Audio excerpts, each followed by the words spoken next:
I just stopped because there was an adorable dog on the side of the road and two people trying to catch it and somebody else pulling over to try to get it. And that's the beauty of community, people working together to help when obviously you can't do it yourself. Because if you're trying to catch your dog's going, I'm out of here. I'm so out of here. I know this story. I know what's going to happen. And that's why it helps to have new, fresh eyes. New, fresh eyes. And new, fresh eyes are the perspective that we have when we look at ourselves in a new way.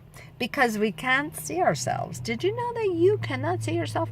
You cannot see yourself. You can't take these out and pull them out and look at yourself. And the way we look at ourselves made me think of when I was in 7th grade and I had come from a grade school that was a smaller grade school, and there were some of the popular kids and some not so popular, and I was kind of one that was a little outgoing, so I probably would have been somewhere on the list of popular or more popular. So you come together with all of these schools for middle school. Then we called it junior high. That's how ancient and zillion years ago it was. And when that happened, I had a new friend from a different school. I was really excited about her. And the weird thing that happened is she wasn't really that nice. But I probably wasn't really that nice. And she really liked this guy, who was a popular guy from her school. I didn't know he's popular. It didn't mean anything to me. And so when he called her, she was like completely thrilled to get my phone number. Not so good. That was not so good. And probably I should have said, well, I can't see you or talk to you or any of that kind of stuff, which I didn't when I was 12 or 13. So I met him at a park. We talked for a little bit. Then I became her instant arch enemy. Did I say enemy or enemy? Either way, I was both. And she began the most intensive I hate Laura Burley campaign, that's my maiden name, that I've ever seen. She started a petition that she went around to everyone, 7th, 8th, 9th graders at Old Mission Junior High to make sure no one ever would like me.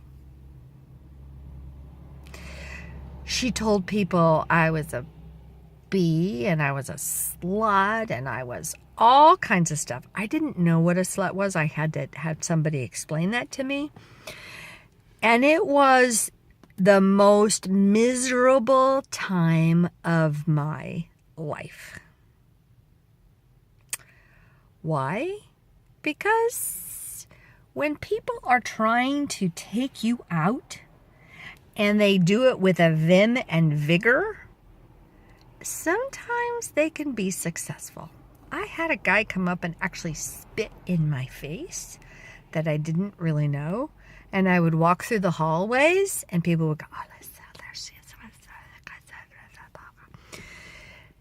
It was challenging. It came to a pinnacle when we left a classroom that I had with her and went out into the hall. Now, by this point, I had one friend. I wonder where Angie Haynes is. I don't know where she is. I'll have to look her up on Facebook.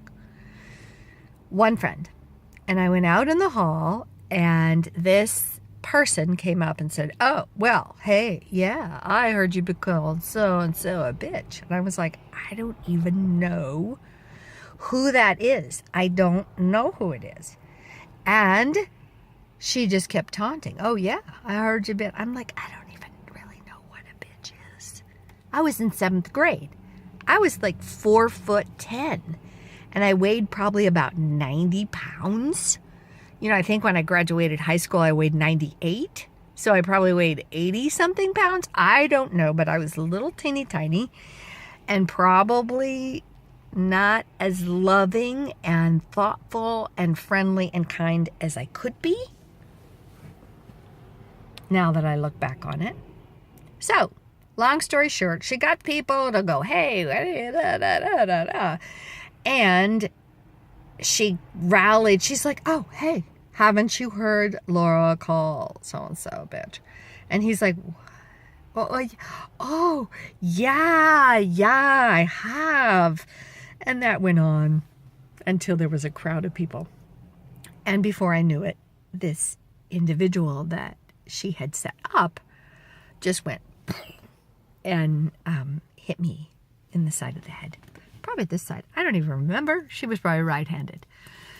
I was not in a position to like duke it out with her. And I just ran and left the scene. Now, I'm in between classes. We were headed to the library. So I went to the library and put my head on the desk and I cried for the entire time of the class while everyone walked by me and said, oh, you're a bitch, and oh, you cry, what a crybaby, blah, blah, blah, blah, blah. Have any of you experienced anything that looks and feels like this?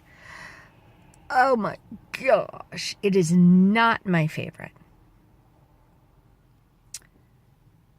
It took lots of years, lots of time, before people figured out that this individual maybe wasn't completely true. Now, it didn't mean that I was always a nice person, but the gift of this bullying for me was that I got to go on an internal journey and say, who are you, Laura? Now, my middle name is Lynn, so when I go by Laura Lynn, that's really true. And yes, Laura is how I was raised. Who are you? And when I looked at who I was, I realized that maybe I hadn't been as loving and kind and supportive, and maybe I was a little judgy, and maybe I was kind of bitchy, and maybe I was stuck up, and maybe I was mean. So it wasn't as if nothing was true about what she said. There were a lot of things that she was saying that didn't even make sense to me. That launched me into my internal journey of exploration. It began probably long before that, but I was in 7th grade. I've been looking at myself ever since then. And can I see myself clearly? No. We can't really see ourselves clearly. We can look to other people to help give us a reflection. But yes, if we look to the people who are in pain and afraid and sad and lonely and angry to tell us who we are, we're going to get a lie. A complete lie. And in fact, that's likely how you were probably raised. By liars. Not because they were being mean and intentionally lying, but because their own woundedness, their own sadness that they hadn't healed from when they were little people gets projected out onto you. And so we don't believe we're magnificent and amazing and incredible because we believe the stories of other people who were lying. Yeah, it's a lie. The intention and mission and purpose of this video is so that we take a break and we pause and we really look at ourselves. And if we're not sure, we can ask. And our good friends will actually really tell us the truth about us. The truth meaning, yeah, sometimes you're kind of controlling. Yeah, that's not you. That would be me. Sometimes I'm kind of controlling. Why are we controlling? Because our environments were out of control when we were little people. And when our environments are out of control when we're little people, we tend to grow up and want to control everything. Because then we feel safe. Not so true. And the people around us don't like that. So yes, of course, but, there are things that we can look at. But, yes, what's under that is that we're amazing and incredible people. No matter what's happened, no matter who has told us what, we are significant and lovable. And we get to choose if we're going to be kind or thoughtful, or if we're going to be in a victim zone and say, oh my God, my parents, my world was awful, or if we're actually going to show up in love. You pick. And we'll still love you, no matter what.